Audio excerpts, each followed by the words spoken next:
Hello everyone, मैं ममतेश गुप्ता। आज देखेंगे एनईपी 2020 यानी कि राष्ट्रीय शिक्षा नीति 2020। और इसके हमने लगभग 10 पार्ट कंप्लीट कर लिए हैं, जिसमें हमने अलग अलग चैप्टर्स करी थी। मेनली हम इसमें देख रहे हैं स्कूली शिक्षा, यानी कि स्कूली शिक्षा के संबंध में एनईपी क्या कह रहा है। ठीक है, क्योंकि जब मैंने एनसीएफ पढ़ाने के लिए आपको एनसीएफ रीड किया तो उसमें जगह जगह यही लिखा हुआ था एनसीएफ में कि एनईपी से लिया गया है, एनईपी से लिया गया है। तो इसलिए मैंने ये सोचा कि पहले आपको एनईपी पढ़ाया जाए, उसके बाद में आपको एनसीएफ पढ़ाया जाए। ठीक है, क्योंकि पूरा की पूरा जो एनसीएफ है वो इसी पर बेस्ड है, 2020 की शिक्षा नीति पर। तो हम इसलिए पहले एनईपी कर रहे हैं, उसके बाद हम एनसीएफ करेंगे। और अगर आपको नहीं पता है तो मैं आपको बताना चाहती हूँ कि अगर आपने इससे पहले वाले जो 4 चैप्टर थे वो नहीं देखे हैं एनईपी के, तो मैंने इसी वीडियो के डिस्क्रिप्शन में प्ले लिस्ट की लिंक डाल रखी है एनईपी 2020 राष्ट्रीय शिक्षा नीति 2020 की। तो आप उस पर क्लिक कर अब तक जितने भी पार्ट मैंने कंप्लीट कराए हैं उन सबके बारे में देख सकते हैं। ठीक है, आइए हम इसको शुरू करते हैं। देखिए, आज हम देखेंगे कि शिक्षक के विषय में एनईपी क्या कहता है। ठीक है, यानी कि शिक्षकों के लिए कौन कौन से जो रूल हैं वो बनाए गए हैं, या शिक्षक के का किस तरह से योगदान रहेगा राष्ट्रीय शिक्षा नीति में। ठीक है, या भारत की शिक्षा नीति में जो एक शिक्षक होने के नाते शिक्षक का क्या क्या योगदान रहेगा। आइए शुरू करते हैं। शिक्षक वास्तव में बच्चों के भविष्य को आकार देते हैं, यानी कि बच्चे की पूरी जो शिक्षा व्यवस्था है वो किस पर डिपेंड होती है, शिक्षक के ऊपर। अतः हमारे राष्ट्र के भविष्य का निर्माण करते हैं। इस नेक योगदान के कारण ही भारत में शिक्षक समाज के सबसे ज्यादा सम्मानित सदस्य थे, और सिर्फ सबसे अच्छे और विद्वान ही शिक्षक बनते थे। देखो, ये प्राचीन भारत की बात कर रहे हैं कि पहले जब टीचरों का भगवान के बराबर दर्जा माना जाता था, उसकी बात कर रहे हैं। और ये बात सही भी है कि टीचर क्या है, एक भगवान जैसे ही है। जैसे भगवान हमें मिट्टी का पुतला बनाकर यहाँ पर भेजते हैं, माता पिता हमारा पालन पोषण करते हैं, और शिक्षक जो है वो हमें सिखाते हैं कि हमें जीवन कैसे जीना है। शिक्षक हमें बताते हैं कि समाज में कैसे उठना बोलना चालना है, उठना बैठना है, और हमें कैसे कौन सी शिक्षा ग्रहण करनी चाहिए पैसे अर्न करने के लिए। देखो, मेन तो मकसद पैसे अर्न करने का भी है ना, क्योंकि जब तक आप कुछ कमाओगे नहीं तो कुछ खा नहीं पाओगे, आपका विकास नहीं होगा, है ना। तो कभी ना कभी कहीं ना कहीं आपको काम करना ही पड़ेगा। तो शिक्षक पहले कौन बनते थे, जो सबसे ज्यादा विद्वान होते थे उनको वो ही शिक्षक बन पाते थे। लेकिन जब हमारा देश आजाद हुआ तो बहुत सारी चीजें अस्त व्यस्त हो गई। ठीक है, और बीच के अगर हम लास्ट 50 साल की बात करें, लास्ट 50 साल की या 30 साल पुरानी बात करें, मेन 30 साल की ही अगर हम बात करें, तो शिक्षकों की भूमिका कम रही शिक्षा के क्षेत्र में। एक तो सबसे बड़ी वजह थी कि शिक्षकों को वेतन कम मिलता था। वेतन कम मिलेगा तो वैसे ही लोग शिक्षक बनना पसंद करेंगे जिनको कम वेतन में ही काम चल जाएगा। अगर कोई योग्य आदमी होगा तो उसको अच्छा वेतन चाहिए ना काम करने के लिए। और फिर जो नियम थे वो उनमें बहुत ज्यादा ढील ढाल थी। और एक और है, देखो, जो शिक्षक का प्रोफेशन है वो बिल्कुल मंदिर के पुजारी जैसा है। तो ये शिक्षक पर निर्भर करता है कि वो कितनी शिद्दत से बच्चों को पढ़ाए। उसी तरह से एक जो साधु है, जो मंदिर का पुजारी है, ये उस पर निर्भर करता है वो कितनी श्रद्धा से लोगों का पूजन करवा रहा है। ठीक है, कितनी श्रद्धा से वो चीजों को कर रहा है, कितनी श्रद्धा से वो लोगों को अच्छा बढ़िया ज्ञान दे रहा है ताकि अच्छे समाज का निर्माण हो। तो सेम वही कंडीशन शिक्षक की है। अब बीच में ये सारी चीजें गड़बड़ हुई, उनकी वजह से जो शिक्षा की गुणवत्ता थी वो कम होती चली गई, और शिक्षक का जो स्थान था वो उच्च से नीचे की तरफ आता रहा। लेकिन अब धीरे धीरे शिक्षक का जो स्थान है उसको वापस ऐसे ही लाने की कोशिश की जा रही है। आप देखो, बीच में तो भर्तियां शिक्षकों की ऐसे ही हो जाती थी कि कोई भी पढ़ा लिखा व्यक्ति शिक्षक बन जाता था, 10वीं कर ली, 12वीं कर ली, बीएड नहीं भी है तो भी शिक्षक बन जाता था। लेकिन आजकल बिल्कुल वही चलन आ गया है जो पहले था। बहुत इंटेलिजेंट लोग ही शिक्षक बन पाते हैं। इतने सारे टेस्ट होते हैं, पहले बीएड का एंट्रेंस क्लियर करो, फिर बीएड करो, फिर उसके बाद में सीटेट क्लियर करो, फिर स्टेट वाले अलग टेट मांगते हैं, तो अलग जो जिस स्टेट में आप रह रहे हैं उसका टेट क्लियर करो, उसके बाद में वैकेंसी आएगी तब आप पेपर देकर निकलेंगे। तो आजकल जो टीचरों की भर्ती हो रही है पिछले 8-10 साल से, वो बहुत ही उच्च श्रेणी के शिक्षकों की भर्ती हो रही है। प्लस अब वेतन भी बहुत अच्छा मिलता है, पहले इतना ज्यादा अच्छा वेतन नहीं मिलता था। आज से अगर 20 साल पहले की बात करें तो कुल 5-6 हजार रुपए वेतन मिलता था, जिसमें ठीक से व्यक्ति का घर भी नहीं चल सकता था।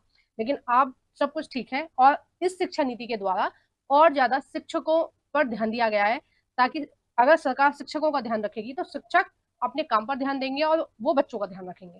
ठीक है, नेक्स्ट इसमें कहा जा रहा है कि विद्यार्थियों को निर्धारित ज्ञान कौशल और नैतिक मूल्य प्रदान करने के लिए समाज शिक्षक या गुरु को उनकी जरूरतों की सभी चीजें प्रदान करता है। हाँ, यानी कि या ज्ञान हो, कौशल हो, नैतिक मूल्य हो, सब कुछ कौन सिखाता था, गुरु सिखाता था। पहले गुरुकुल प्रणाली हमारे यहाँ चलती थी। अध्यापक शिक्षा की गुणवत्ता, भर्ती, पद पद स्थापन, सेवा शर्त और शिक्षकों के अधिकारों की स्थिति वैसी नहीं है जैसी होनी चाहिए। यानी कि अगर शिक्षक इतना, देखो, इतना इंटेलिजेंट व्यक्ति होना चाहिए शिक्षक के, बच्चे की बात को समझ पाए, अलग अलग तरीके से हर बच्चे को सिखा पाए, और इतने इंटेलिजेंट व्यक्ति के लिए उसको सुख सुविधाएं भी चाहिए, उसको सैलरी भी ठीक चाहिए। तो उस आधार पर इन्होंने कहा है कि उतनी अच्छी व्यवस्था उनकी नहीं है, और इसके परिणाम स्वरूप शिक्षकों की गुणवत्ता और उत्साह वांछित मानकों का प्राप्त नहीं कर पाते हैं। अब देखो, ये जो शिक्षकों के लिए जो भीड़ लगी हुई है, एग्जाम में आप देखेंगे कि एक एक सीट के लिए लगभग 200-300 बच्चे होते हैं। उसका मेन कारण क्या है कि अब जो सैलरी है 50,000 से कम तो मिलती नहीं है शिक्षकों को, तो 50,000 की सैलरी के लिए भीड़ लगी हुई है। अगर शिक्षकों की सैलरी आज भी अगर 10,000 हो जाए तो उतनी भीड़ नहीं लगेगी, ठीक है, कोई परीक्षा देने भी नहीं जाएगा। तो मेन क्या है, पैसों की भी बात है, क्योंकि हर आदमी की आजीविका चलाने के लिए पैसों की जरूरत होती है। अगर कोई आदमी इतना इंटेलिजेंट है कि वो बहुत अच्छे तरीके से बच्चों को संभाल पा रहा है, तो फिर वो चाहता है कि उसको ठीक ठाक वेतन मिले, ठीक है, और उसकी जगह आप हैं तो आप भी चाहेंगे। नेक्स्ट है, इसमें शिक्षकों के लिए उच्चतर दर्जा और उनके प्रति आदर सम्मान और के भाव को पुनः जीवित करना होगा, ताकि शिक्षण व्यवसाय में बेहतर लोगों को शामिल किया जाए, करने हेतु उन्हें प्रेरित किया जा सके। हमारे छात्रों और हमारे राष्ट्र के लिए सर्वोत्तम संभव भविष्य सुनिश्चित करने के लिए शिक्षकों की प्रेरणा और सशक्तिकरण की आवश्यकता है। अब देखो, शिक्षकों को सशक्त बनाने के लिए क्या किया गया है, इन्होंने बताया है इसमें, इस पैरा में, भर्ती और पद स्थापन, ठीक है, भर्ती और उनके ट्रांसफर के बारे में, या उनका मतलब क्या क्या चीज उनको, कितना उनको योग्य होना चाहिए, उस बारे में बताया है। तो इस सब के बारे में आपके किसी भी एग्जाम में पूछा नहीं जाता। तो अगर आपको पढ़ना है तो मैं आपको इसकी पीडीएफ दे दूंगी। मेरा टेलीग्राम चैनल ज्वाइन कर लेना, जीके एनसीईआरटी ममतेश गुप्ता, ठीक है। टेलीग्राम चैनल का क्या नाम है, जीके एनसीईआरटी ममतेश गुप्ता। तो आप उसको ज्वाइन कर लेना, और उसको ज्वाइन करने के बाद आप मुझे कमेंट कर देना, तो मैं आपको पीडीएफ सेंड कर दूंगी उसी चैनल पर, ठीक है, टेलीग्राम चैनल पर। तो वहां से आप देख सकते हैं। तो इसमें बताया गया है कि अब से क्या होगा, 4 वर्ष की बीएड होगी, ठीक है, और 2 वर्ष की बीएड उनके लिए होगी जो 3 वर्ष का वो करेंगे, बीए करेंगे। अगर 3 वर्ष की बीए करेंगे तो उनके लिए बीएड होगी 2 वर्ष की, ठीक है। तो उनको कितने कितने वर्ष में पड़ेगी बीएड, 5 वर्ष में, ठीक है, 3 + 2 5 हो गए।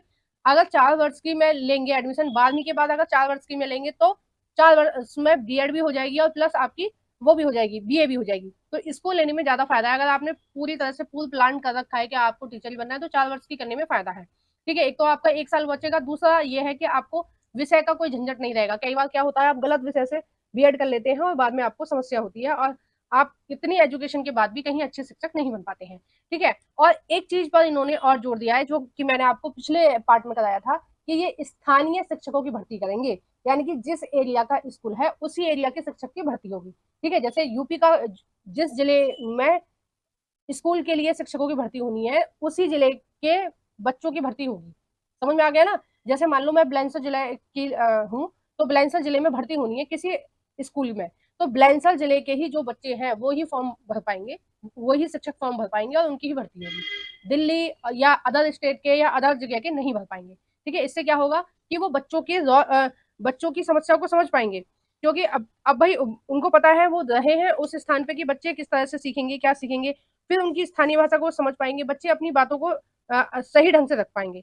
नेक्स्ट इसमें कहा जा रहा है, नेक्स्ट पैरा में, शिक्षक और समुदाय के बीच संबंध बने, ठीक है। इसके लिए क्या जरूरी है कि जो शिक्षक है वो कैसे होने चाहिए, स्थानीय होने चाहिए, यानी कि उसी स्थान के होने चाहिए जिस स्थान में, जिस स्कूल में उनका अपॉइंटमेंट होना है।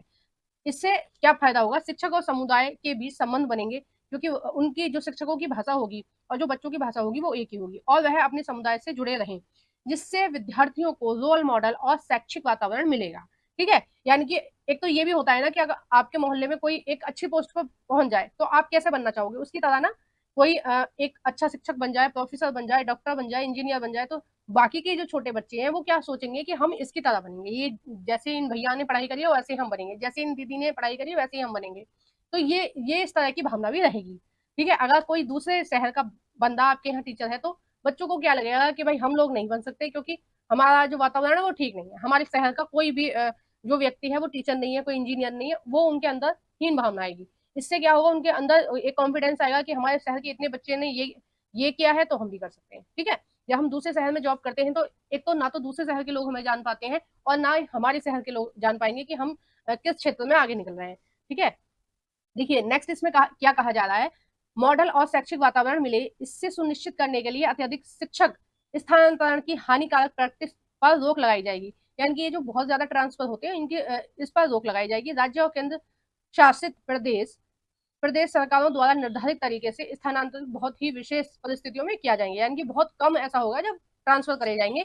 और ये जो ट्रांसफर की प्रक्रिया है ये ऑनलाइन होगी और बिल्कुल पारदर्शी होगी। और देखो इसका एक और फायदा होगा, मान लीजिए आप ही के शहर का कोई बच्चा बन गया शिक्षक, ठीक है, या फिर आपके ही गांव का कोई शिक्षक आपके ही गांव के एक स्कूल में बन गया, अगर वो गलत तरीके से बच्चों को डील करेगा, पहली बात तो नहीं करेगा क्योंकि वो उनसे कनेक्ट है ना। अब आपके गांव का कोई बच्चा है तो आपको अपने गांव के बच्चों से थोड़ा सा लगाव रहेगा, थोड़ी सी सिंपैथी रहती है कि भाई ये हमारे गांव के हैं, ये हमारे शहर के हैं, थोड़ी सी भावना होती है ना, स्थानवाद की जो थोड़ी सी जो भावना होती है उसके हिसाब से आप पहले ही उसको 100% देने की कोशिश करोगे। फिर दूसरा ये भी लिहाज रहता है कि भाई हम इस गांव के बच्चे हैं तो हम इस गांव के बच्चों को आगे बढ़ाएं, है ना। फिर थोड़ा सा ये भी रहेगा कि अगर वो गलत पढ़ा रहा है या फिर वो कम पढ़ा रहा है तो जो गांव के लोग हैं वो कहेंगे कि भाई नहीं तुम अच्छा पढ़ाओ ताकि बच्चे आगे बढ़े। तो थोड़ा सा प्रभाव रहता है स्थान का। ठीक है, अगर आपके ही मोहल्ले के लोग कहेंगे कि आप ठीक से काम करो तो थोड़ा बहुत प्रभाव आपके ऊपर रहेगा उनका। ठीक है, तो ये इसका भी एक फायदा मिलेगा। ठीक है, नेक्स्ट इसमें पैरा में कहा जा रहा है शिक्षक पात्रता परीक्षा टीईटी सामग्री और शिक्षा शास्त्र दोनों के संदर्भ में बेहतर परीक्षण सामग्रियों को विकसित करने के लिए मजबूत किया जाएगा। यानी कि जो टीईटी है उसका ये विस्तार करेंगे। देखो उम्मीद तो ये है कि 2024 में जो दिसंबर में एग्जाम होने वाला है सीटेट का, उसमें इस तरह का विस्तार हमें देखने को मिलेगा। या फिर ऐसे भी हो सकता है कि इस बार ना होके 2025 का जो जुलाई का एग्जाम होगा सीटेट का उसमें विस्तार मिलेगा। अब देखो सीटेट का विस्तार ये कैसे कर रहे हैं कि अलग अलग स्तर पर सीटेट होगा। जैसे अभी बुनियादी स्तर पर होता है, बुनियादी बुनियादी स्तर का मतलब है कि ये वो वाला होगा जो एनटीटी वाले होते हैं ना, एनटीटी वाले जो शिक्षक पढ़ाते हैं, ये बुनियादी वाला वो पढ़ाएंगे। बुनियादी वाले का मतलब हो गया क्या बताया था मैंने अभी आपको, इसी राष्ट्रीय शिक्षा नीति में बेसिक नहीं, वो शब्द मेरे दिमाग में आ नहीं रहा है। ठीक है, अभी आएगा थोड़ी देर में तो मैं आपको बता दूंगी। दूसरा हो गया प्रारंभिक। देखो बुनियादी जो शिक्षा है, हाँ आ गया मेरी समझ में, फाउंडेशन स्टेज। जो फाउंडेशन स्टेज है कक्षा 2 तक, ठीक है, ये 5 साल की होगी तो इसके लिए एक अलग सीटेट होगा। प्रारंभिक यानी कि तीसरी चौथी और 5वीं क्लास को बोला है इन्होंने प्रारंभिक।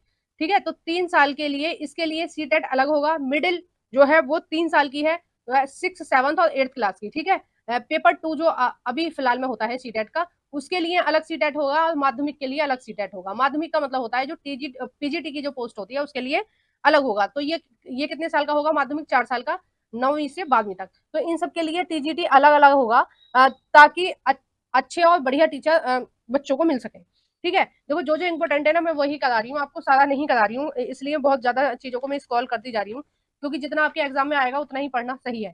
अगर आपको वैसे लॉन्ग में पढ़ना है तो मैंने आपको बता दिया टेलीग्राम चैनल पर पीडीएफ मिल जाएगी, आप वहां से पढ़ लेना। नेक्स्ट पॉइंट, नेक्स्ट पैरा में ये दे रखा है विषयों में शिक्षकों की पर्याप्त संख्या सुनिश्चित करने के लिए विशेष रूप से कला, शारीरिक शिक्षा, व्यवसाय शिक्षा और भाषाओं जैसे विषयों में शिक्षकों को एक स्कूल या स्कूल कॉम्प्लेक्स में भर्ती किया जा सकता है। स्कूलों में शिक्षकों की साझेदारी को राज्य केंद्र शासित प्रदेशों की सरकार द्वारा अपनाई गई ग्रुप ऑफ स्कूल प्रारूप के अनुसार किया जा सकता है। ठीक है, ध्यान देने वाली इस पैरा में कौन सी चीज थी, ग्रुपिंग ऑफ स्कूल प्रारूप के अनुसार किया जा सकता है। किसको, विषयों में शिक्षकों की पर्याप्त संख्या सुनिश्चित करने के लिए। यानी कि इस तरह का चीजें होंगी, ग्रुपिंग ऑफ स्कूल का प्रारूप तैयार किया जाएगा और जिसमें यह सुनिश्चित किया जाएगा कि किसी भी कैंपस में या किसी भी स्कूल में शिक्षक कम ना हो। ठीक है, उसका देखभाल कौन करेगा, ग्रुपिंग ऑफ स्कूल करेगा। ठीक है, वो ये सुनिश्चित करेगा, वो ये निश्चित करेगा कि सभी विद्यालयों में या सभी कैंपस में टीचर पूरे है ना। नेक्स्ट इसमें कहा जा रहा है, नेक्स्ट पैरा में स्कूल या स्कूल कैंपसों को छात्रों को लाभान्वित करने और स्थानीय ज्ञान तथा विशेषज्ञता को बढ़ावा देने के लिए विभिन्न विषयों जैसे पारंपरिक, स्थानीय कला, व्यवसाय, शिल्प, उद्यमिता। देखो स्थानीय कला कोई भी गाना है या कोई वाद्य यंत्र चलाने का है, म्यूजिक के क्षेत्र में स्थानीय कला इससे रिलेटेड। ठीक है, कोई डांस है इससे रिलेटेड। और व्यवसाय शिल्प क्या हो गया कि कोई प्रोफेशन जैसी चीजें। उद्यमिता हो गया बिजनेस, ठीक है, कृषि या कोई अन्य विषय जहां स्थानीय विशेषज्ञता मौजूद है। मैं स्थानीय प्रतिष्ठित व्यक्ति को, यानी कि किसी स्कूल के जो बच्चे होंगे उनको इन सभी क्षेत्रों में ज्ञान दिलाने के लिए वो क्या करेंगे, जो स्थानीय इन सब चीजों में विशेषज्ञ होंगे उन व्यक्तियों के द्वारा बच्चों को प्रशिक्षित किया जाएगा। ठीक है, जैसे कोई अच्छा कलाकार है, कोई अच्छा डांसर है, तो उसको स्कूल में आमंत्रित किया जाएगा कि वो बच्चों को इस तरह की चीजों को सिखाए।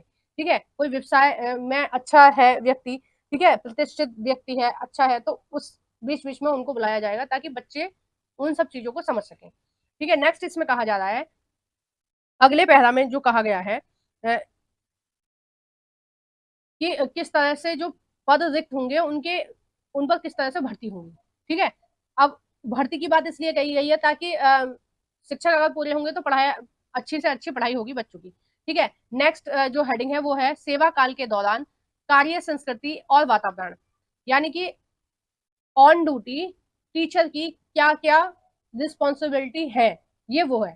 ठीक है, मतलब ऑन ड्यूटी टीचर को क्या क्या करना चाहिए। स्कूल के काम के वातावरण और संस्कृति में आमूलचूल परिवर्तन करने का प्राथमिक लक्ष्य शिक्षक की क्षमताओं को अधिकतम स्तर तक बढ़ाना होगा। ठीक है, यानी कि शिक्षक को क्या है, अपनी क्षमताओं को बढ़ाने की जरूरत है ताकि वह अपना काम प्रभावी ढंग से कर सके और यह सुनिश्चित कर सके कि शिक्षकों, छात्र, अभिभावक, प्रधानाध्यापक और अन्य सहायक कर्मचारियों के एक समावेशी समुदाय का हिस्सा बने, जिसका एक कॉमन लक्ष्य यह सुनिश्चित करना होगा कि सभी बच्चे सीख रहे हैं। यानी कि एक टीचर को कैसा होना चाहिए कि वो इन सबके बीच में कोरिलेशन बना सके। ठीक है, यानी कि एक शिक्षक को कैसा होना चाहिए कि वो अच्छे से बच्चों को संभाल सके, अभिभावक को डील कर सके। जैसे कुछ अभिभावकों को कुछ प्रॉब्लम है, टीचर को बता रहे हैं कि भाई हमारा बच्चा इस तरह से नहीं सीख पा रहा है, बच्चा भयभीत हो रहा है या कुछ हो रहा है, तो टीचर को कैसा होना चाहिए, विनम्र होना चाहिए। ठीक है, अभिभावक की बात सुने, पेरेंट्स की बात सुने और फिर उस तरह से बच्चे के साथ व्यवहार करें ताकि बच्चे को भी कोई दिक्कत ना हो सीखने में। ठीक है, जब तक कोई बच्चा अपने टीचर के साथ फ्रेंडली नहीं होगा, उसके अंदर डर नहीं होना चाहिए, बच्चे के अंदर सम्मान होना चाहिए। अगर बच्चे के अंदर डर है तो वो कभी भी शिक्षक से शिक्षा ग्रहण नहीं करेगा। अगर वो सम्मान की वजह से डरता है तो वो हमेशा उस शिक्षक से चीजों को सीखता रहेगा। ठीक है, उसी तरह से प्रधानाध्यापक के साथ होना चाहिए और जो अन्य कर्मचारी हैं उनके साथ भी एक समावेशी समुदाय का हिस्सा बन सके। ठीक है, ऐसा टीचर को होना चाहिए। ठीक है, इसमें नेक्स्ट इसमें कहा जा रहा है कि टीचर को ये सारी सुविधाएं दी जाएंगी जो भी इसमें लिखा है, इंटरनेट, पुस्तकालय, खेल, ताकि बच्चे और टीचर ठीक से पढ़ाई पर कॉन्सेंट्रेट कर सकें। ठीक है, शिक्षक की मदद से क्या कर सके, टीचर पढ़ा सके। देखो इसमें थोड़ा सा पढ़ लेते हैं कि बिजली, कंप्यूटरिंग उपकरण, इंटरनेट, पुस्तकालय और खेल मनोरंजन के साधन मुहैया कराने होंगे ताकि स्कूलों के शिक्षक और छात्र सभी जेंडर के छात्र, जेंडर यानी लड़की और लड़के, सभी छात्रों और दिव्यांग बच्चों यानी कि जो हैंडीकैप बच्चे होते हैं एक सुरक्षित और समावेशी तथा प्रभावी शिक्षण वातावरण प्राप्त कर सकें और उनके लिए स्कूल में पढ़ाने और सीखने के लिए सुविधा हो। यानी कि ये सारी सुविधा जो है ये गवर्नमेंट उपलब्ध कराएगी, बिजली की, पानी की, कंप्यूटर की, इंटरनेट की, पुस्तकालय की, ताकि जो बच्चे हैं हर कैटेगरी के बच्चे अच्छा अनुभव महसूस करें स्कूल में। ठीक है, नेक्स्ट पैरा जो है वो बहुत ज्यादा इंपॉर्टेंट नहीं है, अगर आप पढ़ना चाहें तो पीडीएफ आपको मिल जाएगी, आप पढ़ लेना। ठीक है, नेक्स्ट देखो इसमें कुछ चीजें इंपॉर्टेंट कही गई हैं 12 वाले में, तो इसको हम देखते हैं। शिक्षकों का ज्यादातर समय गैर शैक्षिक गतिविधियों में गुजरता है। इनके कहने का मतलब है कि शिक्षकों को बहुत सारे काम होते हैं। कौन कौन से काम होते हैं, जनगणना करना, बच्चों की गणना करना, जो बच्चे स्कूल से रह गए, जो ड्रॉप आउट बच्चे हैं, जो स्कूल में बच्चे नहीं आ रहे हैं, उनकी गणना करना, फिर उनको लेके आना, फिर उनको पढ़ाना, तो बहुत सारे काम हैं। इसके अलावा जैसे बच्चों का आधार कार्ड बनाना, बच्चों को राशन बांटना, बच्चों को किताब बांटना, है ना, फिर बच्चों का फर्स्ट एड का भी ध्यान टीचर ही रखते हैं, प्लस फिर अपना भी उनका काम होता है जैसे सैलरी वगैरह का, और उनको रजिस्टर भी मेंटेन करना होता है, उनको डायरी मेंटेन करनी होती है। उसके बाद उनको और भी बाहर का काम दे दिया जाता है, जैसे कोरोना में शिक्षकों की ड्यूटी लगा दी गई थी, है ना, एयरपोर्ट पर कभी कहीं, और चुनाव तो शिक्षकों के ऊपर ही होता है हमेशा। कभी कहीं भी चुनाव होगा, कुछ भी होगा, 3-4 दिन की स्कूल की छुट्टी रहेंगी और जो टीचर है वो क्या करेंगे, पहले तो चुनाव के लिए पर्ची बनाएंगे, ठीक है, घर घर जाके पर्ची बांटेंगे, उसके बाद फिर वो वोट डलवाएंगे, उसके बाद उसकी काउंटिंग करवाएंगे। लगभग 8 दिन का समय शिक्षकों का बिल्कुल वेस्ट हो जाता है, चाहे कोई भी चुनाव हो। तो इन सब कामों से छुट्टी दी जाएगी। ठीक है, और उनको कम से कम काम दिया जाएगा ताकि वो बच्चों को ज्यादा से ज्यादा पढ़ाने पर ध्यान दें। ठीक है, अब नेक्स्ट इसमें क्या कहा गया है, जो इंपॉर्टेंट है वही मैं पढ़ाऊंगी। विशेष रूप से शिक्षकों को जटिल प्रशासनिक कार्य, माध्याह्न भोजन यानी कि जो मिड डे मील मिलता है वो से संबंधित कार्यों के लिए तर्क संगत न्यूनतम समय से अधिक समय में शामिल नहीं किया जाएगा। यानी कि कम से कम शिक्षक का समय लिया जाएगा। जैसे मिड डे मील है, इसमें तो जरूरी समय देना पड़ेगा टीचर को, तब तक टीचर इसमें इन्वॉल्व नहीं होगा कि भाई मिड डे मील कैसा आ रहा है, कैसे बच्चों को दिया जा रहा है, तो काम नहीं चलेगा। ठीक है, तो कम से कम मतलब कोशिश की जाएगी कि टीचर को एक्स्ट्रा काम ना दिया जाए, है ना। अब देखते हैं शिक्षा नीति में तो बहुत सारी चीजें दे रखी हैं शिक्षकों के लिए, लेकिन कितनी सुविधा दी जाएंगी वो तो वक्त ही बताएगा। ठीक है, और जितने, अगर कोई इसमें शिक्षक देख रहा है इस वीडियो को, तो प्लीज कमेंट बॉक्स में बताइए कि इसमें से आपको कितनी सुविधाएं दी जा रही हैं हाल फिलहाल में, और आपको कितनी उम्मीद है सरकार से कि सरकार आपके लिए कितना कुछ कर पाएगी। ठीक है, ये जो एनईपी है इसको पढ़ के तो मुझे भी हंसी आ रही थी कि इन्होंने इतना कुछ कर दिया है शिक्षकों के लिए, इतनी सारी सुविधाएं इन्होंने लिख दी है कि पता नहीं आधी भी आप शिक्षकों को दी जाएंगी या नहीं दी जाएंगी। ठीक है, नेक्स्ट इसमें क्या कहा जा रहा है, नेक्स्ट 14 जो पैरा है इसमें क्या कहा जा रहा है, शिक्षक विषयों का चुनाव खुद करेंगे। यानी कि इस पूरे पैरा का मैं आपको साथ बता रही हूँ कि जो टीचर हैं वो खुद ये देखेंगे कि उनको कौन कौन से सब्जेक्ट पढ़ाने हैं। अभी हाल फिलहाल में क्या होता है कि प्रिंसिपल ये डिसाइड करता है, चाहे वो कोई सा भी टीजीटी क्लियर करके आया है, कोई सी भी परीक्षा पास करके आया है, लेकिन जब वो स्कूल में अपॉइंट होता है तो जो प्रिंसिपल होता है या कोई भी जो पूरे स्कूल को मैनेज कर रहा होता है, वो ये डिसाइड करता है कि कौन से टीचर को कौन सी क्लास दी जाएगी और कौन से विषय दिए जाएंगे। ठीक है, अब इन्होंने क्या कहा है कि ये जो डिसाइड का काम है ये कौन करेगा, शिक्षक करेगा। ठीक है, शिक्षक खुद डिसाइड करेगा कि उसको कौन सा सब्जेक्ट पढ़ाना है। शिक्षक को पाठ्यक्रम और शिक्षण के उन पहलुओं को चयनित करने के लिए ज्यादा स्वायत्तता दी जाएगी। यानी कि टीचर के ऊपर ये डिपेंड रहेगा कि टीचर कौन सा सब्जेक्ट बच्चों को पढ़ाना चाहता है, जिससे वे उन तरीकों से पढ़ा सके कि कक्षा और समुदाय के विद्यार्थियों के लिए अधिक प्रभावी हो। शिक्षक सामाजिक भावनात्मक, देखो ये जो चीज है ये इंपॉर्टेंट है और ये याद करने लायक है। शिक्षक सामाजिक भावनात्मक पक्षों पर भी ध्यान देंगे। ठीक है, कब देंगे, जब उनको उनके मर्जी के सब्जेक्ट पढ़ाने के लिए मिलेंगे, जो कि विद्यार्थी के सर्वांगीण विकास की दृष्टि से नितांत आवश्यक है। ठीक है, शिक्षकों को ऐसी शिक्षण विधि अपनाने के लिए सम्मानित किया जाएगा जिससे कक्षा में शिक्षा विद्यार्थियों के सीखने के प्रतिफल में वृद्धि होगी। यानी कि जब उनको मर्जी के सब्जेक्ट दिए जाएंगे तो वो अच्छा पढ़ाएंगे। ठीक है, जब वो शिक्षक अच्छा पढ़ाएंगे तो वो जो विधियों का प्रयोग वो कर रहे हैं और जिससे बच्चा जल्दी और अच्छा से अच्छा सीख पा रहा है, ज्यादा से ज्यादा सीख पा रहा है, और फिर ये देखा जाएगा कि भाई किस टीचर के जो बच्चे हैं वो ज्यादा अच्छे हैं, ज्यादा अच्छा काम कर रहे हैं, फिर उसको क्या उस टीचर को क्या दिया जाएगा, उस टीचर को दिया जाएगा सम्मान। ठीक है, उसको सम्मानित किया जाएगा, अवार्ड दिया जाएगा कि भाई इस साल सबसे अच्छा प्रदर्शन इनकी क्लास का रहा है, इस सब्जेक्ट का रहा है, इस क्लास में इस सब्जेक्ट का रहा है, इस तरह से दिया जाएगा। तो टीचर का भी थोड़ा सा हौसला बढ़ेगा, टीचर ज्यादा से ज्यादा कोशिश करेगा बच्चों के ऊपर ध्यान देने की। ठीक है, नेक्स्ट इसमें कहा गया सतत व्यवसायिक विकास, यानी सीपीडी। इसका मतलब हो गया कंटिन्यूअस प्रोफेशनल डेवलपमेंट।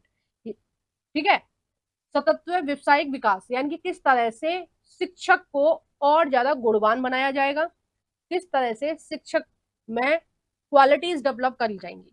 ठीक है, अब देखिए इसमें हम पढ़ते हैं कि इसके लिए सरकार कौन कौन से कदम उठा रही है। शिक्षक को खुद में सुधार करने के लिए और पेशे से संबंधित आधुनिक विचार और नवाचार को सीखने के लिए सतत अवसर दिए जाएंगे। इन्हें स्थानीय, क्षेत्रीय, राज्य, राष्ट्रीय और अंतर्राष्ट्रीय शालाओं के साथ साथ ऑनलाइन शिक्षक विकास मॉड्यूल के रूप में भी कई तरीकों में पेश किया जाएगा। यानी कि उनको ट्रेनिंग के लिए स्थानीय चीजों को सिखाया जाएगा सरकार की तरफ से, राज्य चीजों को, और राष्ट्रीय लेवल पर और अंतर्राष्ट्रीय लेवल पर। जैसे हाल पिछले कुछ सालों में जो दिल्ली के कुछ शिक्षक कुछ शिक्षण विधियों को सीखने के लिए कहाँ गए थे, विदेश गए थे, है ना। केजरीवाल जी की जो सरकार थी उन्होंने उनको विदेश भेजा था कि ज्यादा से ज्यादा और अच्छी से अच्छी टेक्निक सीख के आए वो विदेश से, ताकि वो बच्चों को अच्छी शिक्षा दे सके। ठीक है, अच्छे तरीके से उनको पढ़ा सके। तो इस तरह के चीजों का आयोजन सरकार करेगी। ठीक है, नेक्स्ट इसमें कहा गया है अंतर्राष्ट्रीय शालाओं के साथ साथ ऑनलाइन शिक्षक विकास मॉड्यूल, यानी कि समय समय पर ऑनलाइन उनको शिक्षकों के विकास के लिए ऑनलाइन उनको चीजें दी जाएंगी, ज्ञान दिया जाएगा ताकि वो बच्चों को अच्छे से समझा सकें। प्लेटफॉर्म, विशेष रूप से ऑनलाइन प्लेटफॉर्म विकसित किए जाएंगे ताकि शिक्षक विचारों और सर्वोत्तम प्रथाओं को समझ सके। प्रत्येक शिक्षक से अपेक्षा होगी कि वह स्वयं के व्यवसाय विकास के लिए स्वेच्छा से प्रत्येक वर्ष लगभग 50 घंटे यानी लगभग 2 दिन, ठीक है, 48 घंटे का हो गया ना 2 दिन, 24 घंटे का एक दिन, 48 घंटे का 2 दिन, ठीक है, लगभग 2 दिन के सीपीडी कार्यक्रम में हिस्सा लें। इसका मतलब ये है कि शिक्षकों को समय समय पर ट्रेनिंग दी जाएगी कि उनको बच्चों को किस तरह से गाइड करना है। ठीक है, इस ट्रेनिंग के दौरान जो 50 घंटे जो ट्रेनिंग के होंगे पूरी साल में, उन दिनों में, उन घंटों में टीचर को क्या क्या सिखाया जाएगा? उनको सिखाया जाएगा बुनियादी साक्षरता, संख्यात्मक ज्ञान के नवीन शिक्षा शास्त्र, अधिगम परिणामों के रचनात्मक और अनुकूलन आकलन, योग्यता आधारित अधिगम से संबंधित शिक्षा शास्त्र जैसे अनुभव आत्मक शिक्षण। ठीक है, यानी कि जो जो बड़े या जो अनुभवी टीचर होंगे वो अपना अनुभव साझा करेंगे बच्चों की, बच्चों को आपको ऐसा पढ़ाना चाहिए। ठीक है, जिनको 20 साल हो गई है पढ़ाते हुए, जो रिटायर टीचर हैं वो अपना अनुभव साझा करेंगे। ठीक है, इस तरह के कार्यक्रम कराए जाएंगे। कला एकीकृत किया जाएगा, खेल एकीकृत किया जाएगा और कहानी आधारित दृष्टिकोण बताए जाएंगे। यानी कि जो ट्रेनिंग में चीजें सिखाई जाती हैं वो सारी चीजें समय समय पर टीचरों को सिखाई जाएंगी ताकि वो बच्चों को अच्छे से समझा सकें, सिखा सकें। ठीक है, अब देखो इसमें ये इस वाले पैरा में यही सारी चीजें हैं जो ऊपर वाले पैरा में है, तो इसको हम ज्यादा गहराई से देखने की जरूरत नहीं है हमें। ठीक है, नेक्स्ट इसमें कहा गया करियर मैनेजमेंट और प्रगति, CMP। अब देखो जैसे ये जो मैंने आपको बताया था ना, कई बार इसका फुल फॉर्म भी पूछी जाएगी एग्जाम में और कई बार पूछा जाएगा कि CPD से क्या आशय है, या CPD के अंतर्गत इन तीनों या चारों विकल्पों में से कौन सा विकल्प आता है। ठीक है, या फिर CPD की व्याख्या कौन सा विकल्प करता है। तो इस तरह से क्वेश्चन इससे बनेंगे, तो इस वाले पैरा को आप ध्यान रखना। ठीक है, नेक्स्ट इसमें कहा जा रहा है करियर मैनेजमेंट और प्रगति। ठीक है, इसको इसकी शॉर्ट फॉर्म क्या है? CMP। ठीक है, करियर मैनेजमेंट और प्रगति, प्रगति सॉरी प्रगति यानी प्रोग्रेस। ठीक है, प्रगति तो किस तरह से उनको क्या क्या करना चाहिए, किस तरह से उनकी पदोन्नति होगी, वेतन की व्यवस्था क्या होगी, ये सारी चीजें इसमें है जो कभी आपके एग्जाम में नहीं पूछी जाएंगी। ठीक है, अगर आपको वैसे ही ज्ञान लेने के लिए पढ़ना है तो आप पढ़ सकते हैं इसको। मेनली इस पैरा में यही है कि शिक्षक को दी जाने वाली कौन कौन सी सुविधाएं हैं इनके बारे में दिया गया है। ठीक है, अब देखिए नेक्स्ट पैरा में भी इससे रिलेटेड ही चीज दी हुई है। इसके अलावा यह सुनिश्चित किया जाएगा कि करियर की वृद्धि, कार्यकाल, पदोन्नति, वेतन वृद्धि आदि के संदर्भ में एक एकल स्कूल चरण यानी मूलभूत, प्रारंभिक, मिडिल और माध्यमिक के मध्यम के भीतर शिक्षकों के लिए उपलब्ध और प्राथमिक अवस्था के बाद के चरणों में शिक्षकों के लिए या इसके विपरीत हालांकि चरणों में इस तरह के करियर संबंधी कदम उठाने की अनुमति होगी।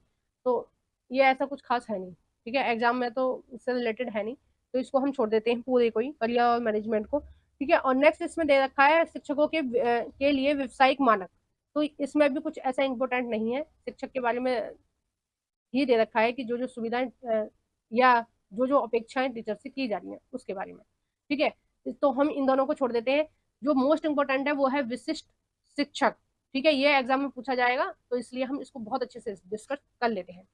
इस विशिष्ट शिक्षक के अंतर्गत कहा जा रहा है कि स्कूली शिक्षा कुछ क्षेत्रों में अतिरिक्त विशिष्ट शिक्षकों की अति आवश्यकता है। अब देखो विशिष्ट शिक्षकों की अति आवश्यकता क्यों है कि कुछ दिव्यांग बच्चे होते हैं। ठीक है, कुछ में लर्निंग डिसेबिलिटी होती है। ठीक है, कुछ बच्चे ऐसे होते हैं जिनको शब्द अंधता होती है, बहुत सारी डिसलेक्सिया है, और बहुत सारी इस तरह की बीमारियां होती हैं, डिसलेक्सिया। और कुछ लोग कुछ जो बच्चे होते हैं उनको ऑडियो विजुअल प्रॉब्लम होती है ना। कुछ बच्चों को रंग अंधता होती है, यानी कि वो कुछ ही कलर देख पाते हैं, जितने सारे कलर हम देख पाते हैं उतने सारे कलर नहीं देख पाते हैं, वो एक दो कलर ही देख पाते हैं।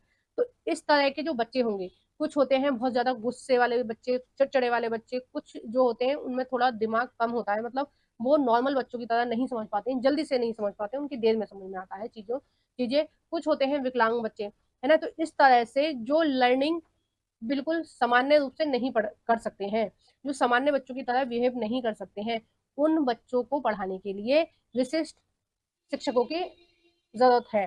ठीक है, और उनकी भर्ती कराई जाएगी और इसकी बीएड भी अलग ही होती है। विशिष्ट शिक्षकों की जो बीएड होती है वो अलग होती है, आप लोगों को पता ही होगा, आप लोगों ने बीएड की है तो। ठीक है, तो इस तरह के शिक्षकों का क्या क्या भूमिका रहेगी शिक्षा में, देखते हैं। इन विशिष्ट आवश्यकताओं की कुछ उदाहरणों में मिडिल और माध्यमिक स्तर में विकलांग, दिव्यांग बच्चे ऐसे छात्रों सहित जिन्हें सीखने में कठिनाई यानी लर्निंग डिसएबिलिटी, ठीक है, होती है, के शिक्षण हेतु विषयों का शिक्षण शामिल है। इन शिक्षकों को सिर्फ विषय शिक्षण ज्ञान या विषय संबंधित शिक्षण के उद्देश्य की समझ ही नहीं बल्कि विद्यार्थियों की विशेष आवश्यकताओं को समझने की उपयुक्त कौशल होना चाहिए। मतलब ये नहीं है कि उनको जो सब्जेक्ट पढ़ाना है, जो टीचर है, उनमें ही दक्ष होना चाहिए, बल्कि उन बच्चों को समझने की भी कौशल उनमें होनी चाहिए। ठीक है, मेन तो ऐसे बच्चों को समझने की बात होती है। इनको आप जब भी पढ़ाओगे ना, जब आप इनके व्यवहार को समझ पाओगे, इनको समझ पाओगे, इनकी प्रॉब्लम को समझ पाओगे कि किस बच्चे में कौन सी प्रॉब्लम है।